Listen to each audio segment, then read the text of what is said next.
Estimados amigos, estamos en una nueva edición de su programa Plataforma Democrática para analizar los asuntos más relevantes acontecidos en la última semana y lo que se proyecta para la siguiente. Este es un programa que se transmite por el canal VHTV de Cable Más y se replica por las redes sociales de la Coordinadora Republicana y el portal La Abeja. Soy Ángel Delgado y estoy en compañía de Víctor Andrés García Belaúnde y Juan Cheput para llevar adelante los comentarios del caso. Evidentemente, esta semana ha estado marcada por algunos asuntos que, si bien han generado zozobra y repudio en la ciudadanía, por su monto, por su significado, parecerían ser de menor cuantía, pero sin embargo están haciendo un grave daño a una de las instituciones políticas que se supone representa a toda la nación. Me refiero al Congreso de la República. Este asunto del buffet, este asunto de las alfombras, del adelanto de pasajes sin tener un destino firme, qué sé yo, y otros asuntos parecidos, ha conducido a la renuncia del oficial mayor Chevasco y de otros funcionarios vinculados a la administración, vinculados a logística y a personal. Yo lo que quería ver sobre este punto es, más allá de la contingencia de los asuntos que parecen menudencias en relación a los graves problemas del país, cómo los congresistas, en realidad, poniendo en evidencia una falta de tacto, prudencia y sensatez, han logrado que el Congreso, que ya tiene problemas de otra naturaleza que vamos a analizar después, se hayan metido en un asunto de esta naturaleza, ¿no? Ellos tienen un problema grave que es, como todos sabemos, el no poder llegar a un consenso para adelantar las elecciones, a pesar que hay un clamor ciudadano en ese sentido, y ese es el tema principal. Eso es lo que debería producir el desgaste, la desazón. Sin embargo, ha estallado, no sé en base a qué tipo de información, estos asuntos administrativos, efectivamente, donde el congresista, en verdad, ustedes dos nos van a explicar mejor si tiene algo que ver, porque mucha gente podría suponer que los congresistas son los que determinan este tipo de adquisiciones, compras, el bufete, etcétera, etcétera. Entonces, sobre estos temas y otros más, yo quisiera conversar con ustedes al respecto, ¿no? Ustedes que han tenido experiencia parlamentaria, ver pues si esto es una cosa natural o si en este Congreso, cargado por la inexperiencia y los problemas que tiene, estas cuestiones han estallado y han provocado la crisis que ya todos conocemos. ¿Cómo estás, Víctor Andrés? Empezamos por ti. Tu opinión pues al respecto, tú que tienes una vasta experiencia, nos puedes ilustrar sobre lo acontecido en esta Casa del Pueblo, en la Casa de la Representación Nacional, el Congreso de la República. Bien, muchas gracias. Un saludo muy cordial para ti y para Juan, por supuesto. En realidad, tú hablas de la Casa del Pueblo, la Casa de la Reflexión, la Casa del Debate, pero es la casa también de la fiscalización.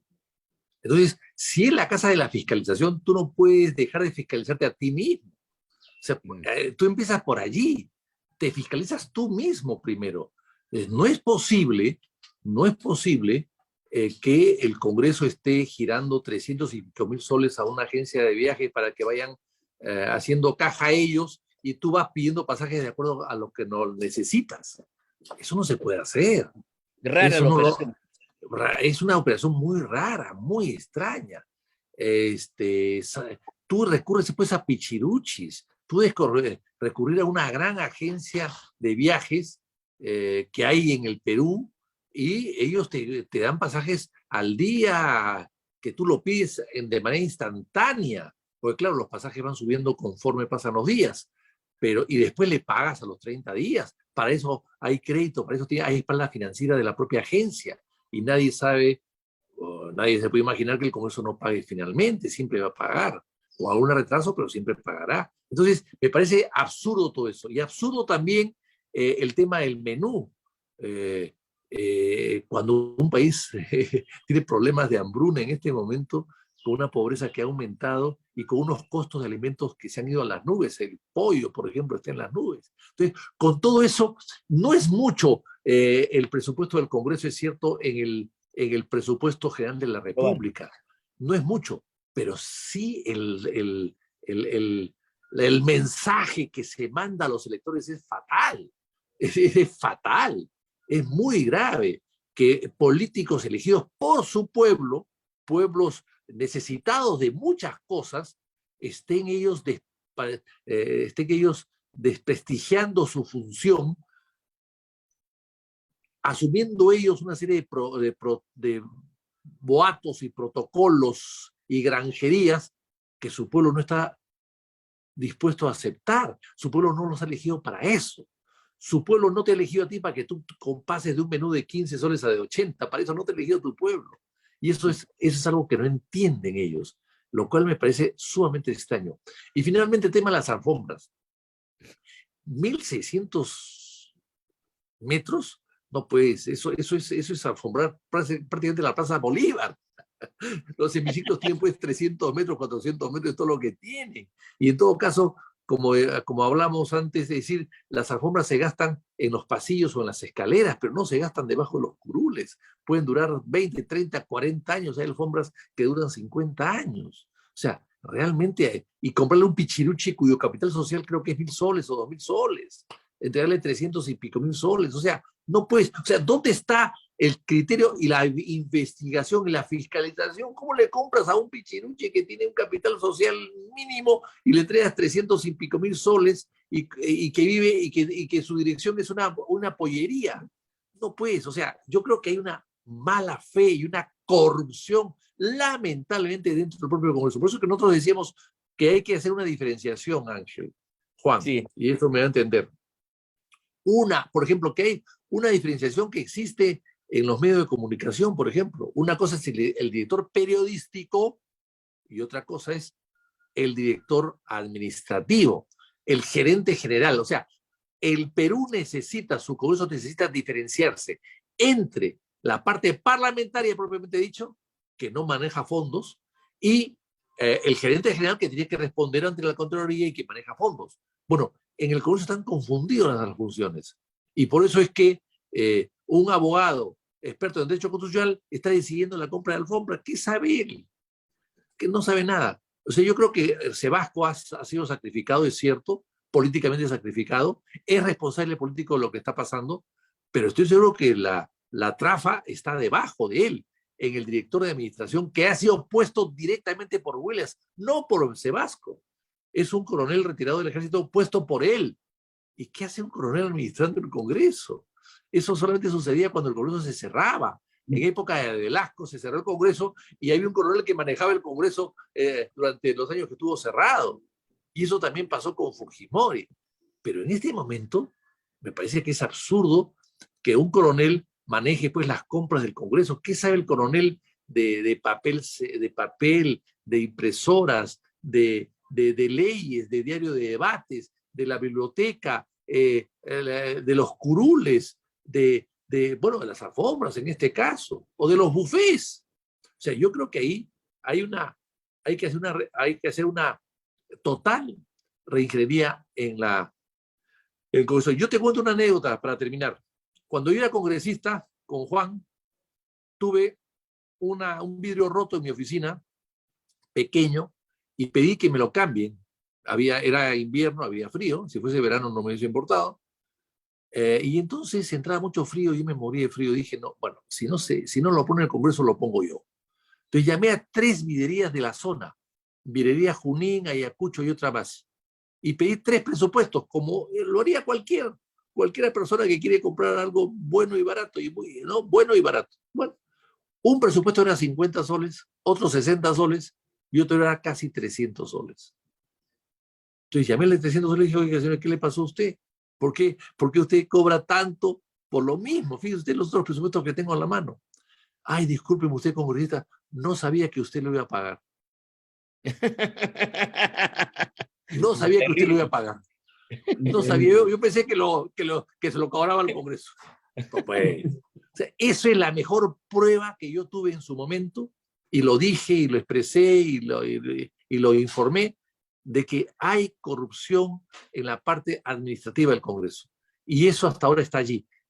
Son son personas que están ahí hace mucho tiempo, colocadas por diferentes administraciones, inamovibles, y que son los que manejan el Congreso finalmente, la plata del Congreso, porque el presidente del Congreso, la mesa directiva, pasa un año. En un año no te das cuenta de lo que ha pasado. En un año no puedes averiguar en qué se gasta todos los 700 o 800 millones de dólares de soles mensuales, anuales, quiero decir. No puedes tú llegar a saber en qué se gasta todo eso en un año. No aprendes. No es lo suficiente, salvo que seas un auditor experto, pero normalmente no lo eres. Entonces es muy complicado y difícil saber en cuánto se gasta todo el dinero y el presupuesto del Congreso en un año que estás tú y después te vas. Por eso es que los que manejan el Congreso, los dueños del Congreso y de la plata son los administradores. Pero es cierto que los congresistas piden cosas. Pueden pedir un menú estupendo, es cierto. Piden esto, sí, claro. Conchudos hay muchos. Y gente que cree que ha llegado a la cima de su vida, de su carrera, y que está tocando la puerta del cielo, también puede pedir mucho. Pero está la administración, la que tiene que gestionar, administrar y escoger siempre lo más adecuado, lo más barato, lo más conveniente. Así es.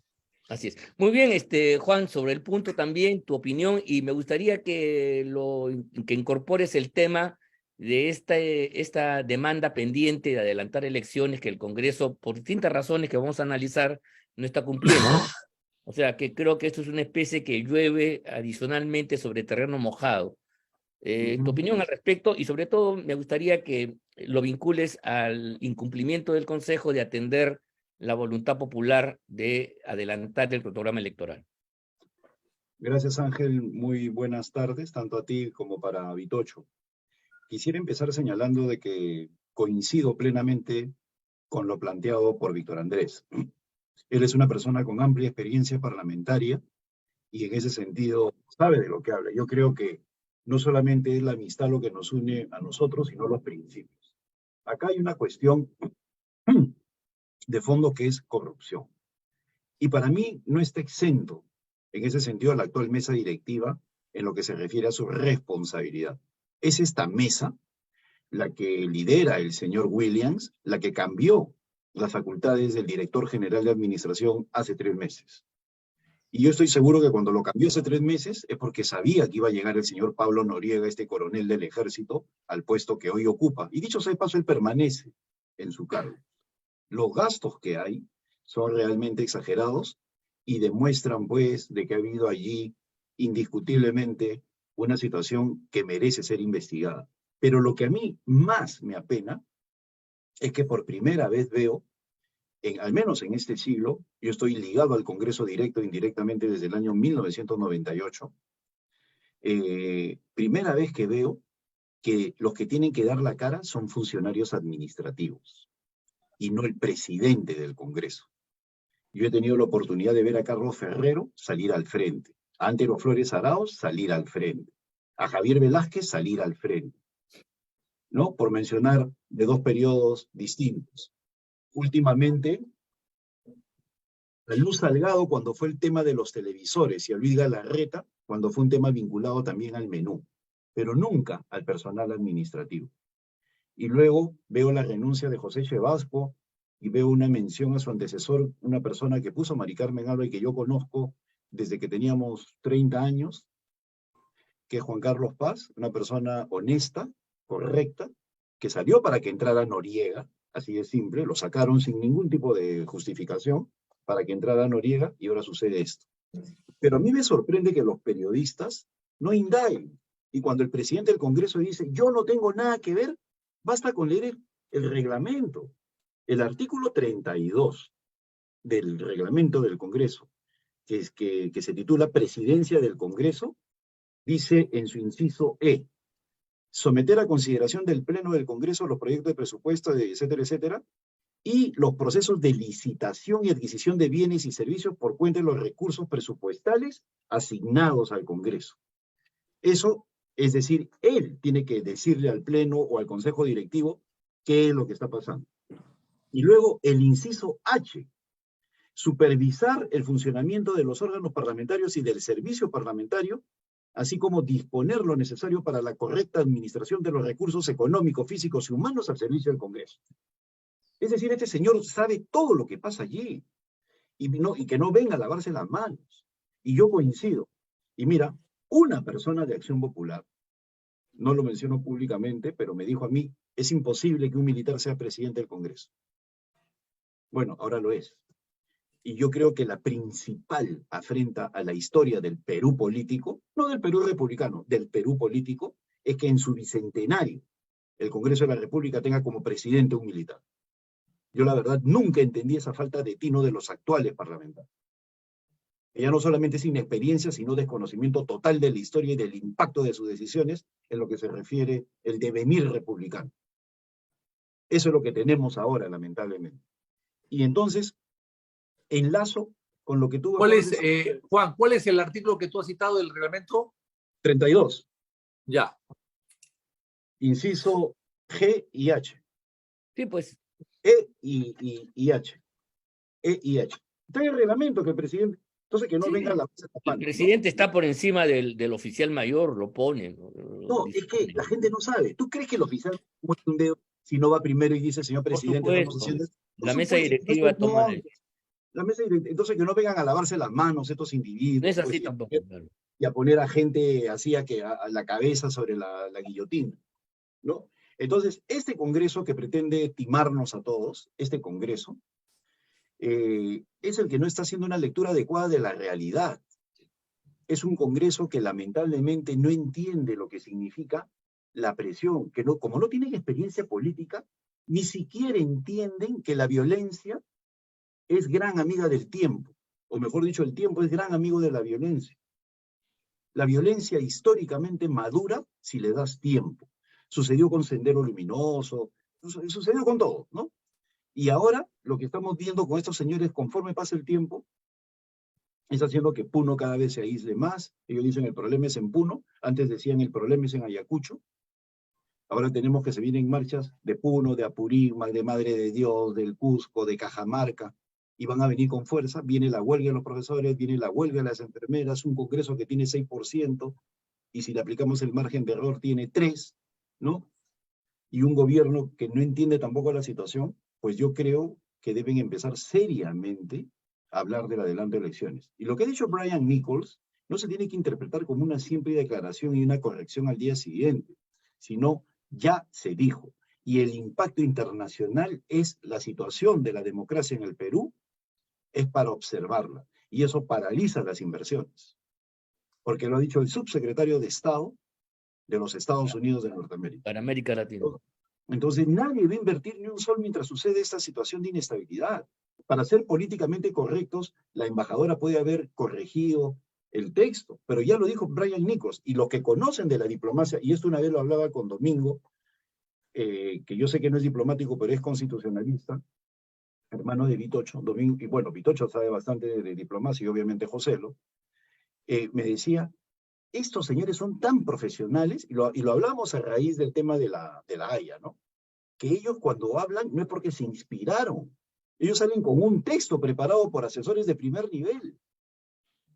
Otra cosa es que lo políticamente correcto sea corregir internamente el discurso.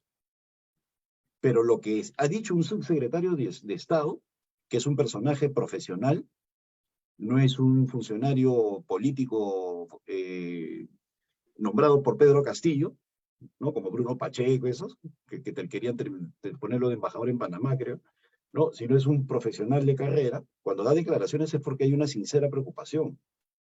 Entonces podrán decir, decidan, pero ya les bajaron el dedo y ya los están observando. Por lo tanto, ¿y por qué? Porque se ha disparado el narcotráfico, etcétera, etcétera. Y lo que dice Nichols es una frase estudiada, es una frase de diplomacia, es una frase a lo Talleyrand, ¿no? Se tiene que ver el adelanto de elecciones por una sencilla razón, para que los peruanos no pierdan la confianza en la democracia. Que no me vengan a decir que esas últimas palabras pues son improvisadas. ¿Qué hay detrás de líneas cuando se dice que no pierdan la confianza en la democracia? Que me vaya a un régimen aún más de izquierda, como consecuencia de la falta de tino. Bueno, eso es lo que quería señalar. Ya, muy bien, muy bien. Efectivamente creo que hemos completado la idea al respecto. Yo quería entonces, el otro tema que está pendiente, y le voy a pedir a Vitocho que dé su opinión, es el relativo al adelanto de elecciones. Ha habido ya varios intentos, han fracasado. La última vez el proyecto del gobierno, del Poder Ejecutivo, fue rechazado liminarmente porque ya, digamos, en esa legislatura ya se había cerrado el paso. Hay una reconsideración que se está viendo el día de hoy. La pregunta es, Víctor Andrés, ¿cuál es el destino de esto? ¿Esto es un intento más? ¿Tiene futuro? ¿Qué posibilidades? En fin, ¿cuál es tu opinión al respecto? Bueno, yo quisiera, yo quisiera completar un poco lo que ha dicho Juan, ¿no? Brian Nichols es un funcionario muy conocido en Estados Unidos y muy bien preparado. Fue cónsul en el Perú primero y años después volvió al Perú de embajador. Ha sido embajador hasta hace muy poco, hace Hemos 2 años. cenado con él, hemos Claro, estado con él, claro. sí, exactamente. Es un hombre muy preparado.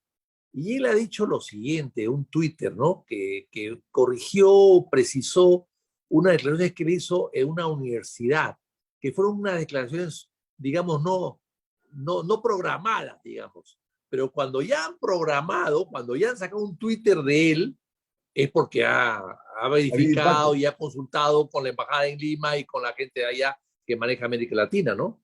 Y Nichols dice lo siguiente, ¿no? Esperamos que el presidente Boluarte, tú ya lo has dicho de alguna manera también, Juan, esperamos que el presidente Boluarte y el Congreso puedan llegar a un acuerdo para anticipar las elecciones y que los peruanos puedan, y aquí está lo que tú decías, puedan confiar en la democracia. Puedan confiar en la democracia. O sea, yo creo que son palabras muy bien pensadas, muy bien desarrolladas, muy bien escritas. O sea, ellos creen que el pueblo ha perdido la confianza en sus gobernantes y en su Congreso, y tienen algo de razón en eso.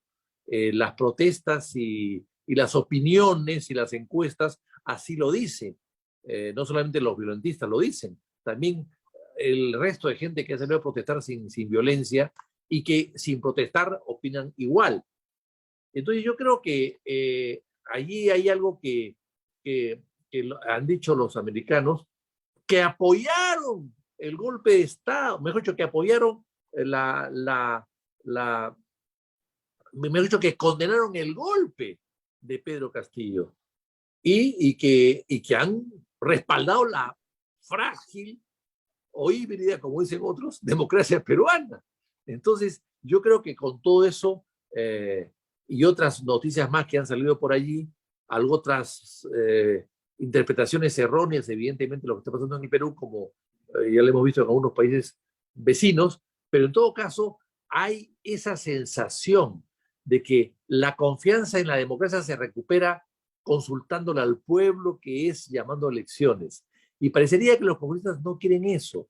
Ellos hemos visto que están deseosos de llegar hasta el 2026.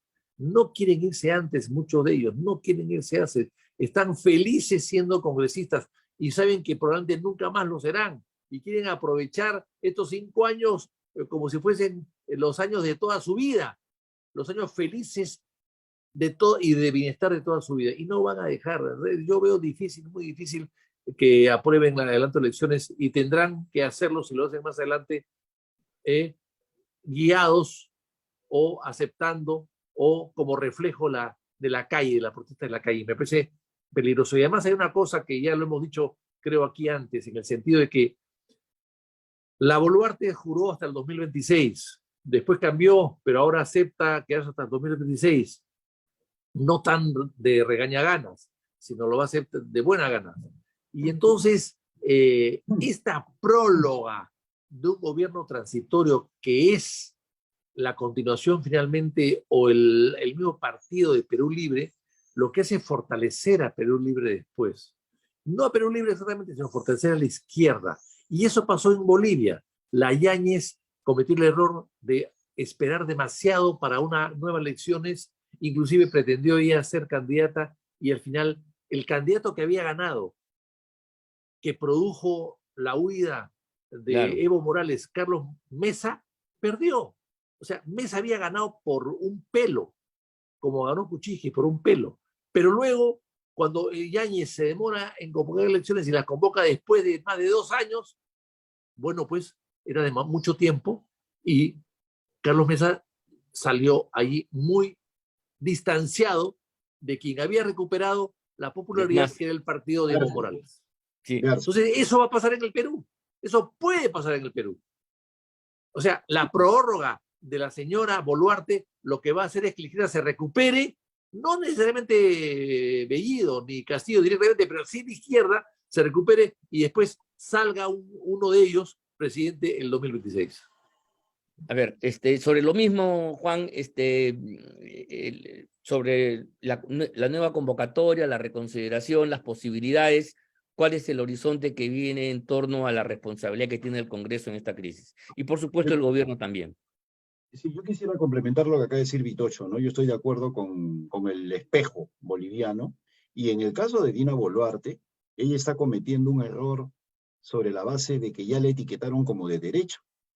Para el imaginario popular, y se ven las protestas, se dice que está gobernando la derecha, que está gobernando El fujimorismo. Avanza Popular, Avanza País, Renovación Popular, ya le etiquetaron como de derecha.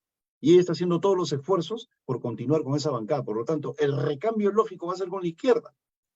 O sea, la izquierda fortalecida es la que va a ganar el 2026 porque ya le etiquetaron exitosamente.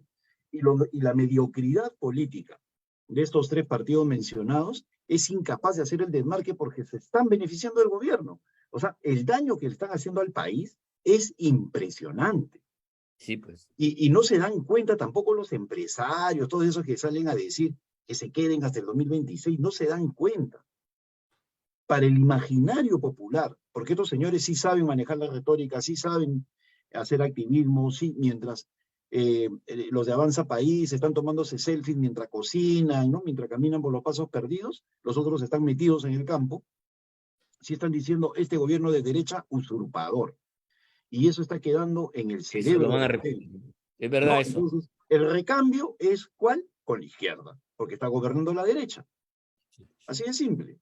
Y como consecuencia de eso, puede ganar una opción de izquierda radical, como consecuencia de la mediocridad de esta señora Boluarte, de querer empecinarse en quedarse, y obviamente la situación va a ser peor por culpa de estos señores, que no quieren hacer el adelanto de elecciones y que más bien que se diga de que todos los problemas que hay son consecuencia de la izquierda, del pésimo gobierno de izquierda. Y mira, y si miramos hacia atrás, lo mismo pasaba con la Villarán. Cuando la Villarán gana es porque se destruye a Castañeda Locio, ¿no? Y se convierte ella en una alternativa viable, que no vuelva a la derecha. Y lo mismo va a pasar con Porqui. O sea, ellos ignoran que las condiciones políticas se repiten históricamente. Ellos no tienen ni idea de la importancia de la historia en la decisión política de coyuntura.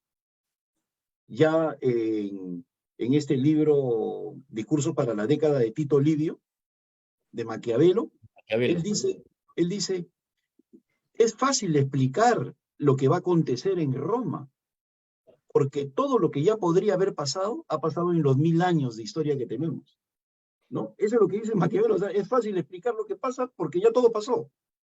Y esa frase la repite Gibbon en La decadencia del Imperio Romano. Entonces, cuando vemos esto, no se dan cuenta de que esta situación ya tiene, hay repeticiones históricas, pero sin embargo, pues como estamos con un elenco político incapaz de haber leído a Basadre o el resumen de Chirino Soto o una columna de Vitocho, no, o sea, es incapaz de poder hacer algún tipo de inferencia histórica, de poder proyectarse a futuro. Ellos están simplemente pensando en su quincena, y cuando termina la quincena, en la siguiente quincena, y cuando termine esa siguiente quincena, en la que viene. Y ya empiezan a pensar en la gratificación. Ese es el pensamiento guía de estos señores. Quincena, quincena, quincena, gratificación. Quincena, quincena, quincena, gratificación. Pero les importa un comino el Perú. Bueno, la situación entonces se vuelve sumamente complicada. Vamos a ver qué pasa a partir de esta convocatoria. Eso lo veremos ya la próxima semana. Este programa llega a su fin, el tiempo ha concluido. Yo les agradezco a ustedes dos por sus valiosos comentarios y les agradezco también a todos ustedes, amigos, que nos han seguido en esta oportunidad como en otras.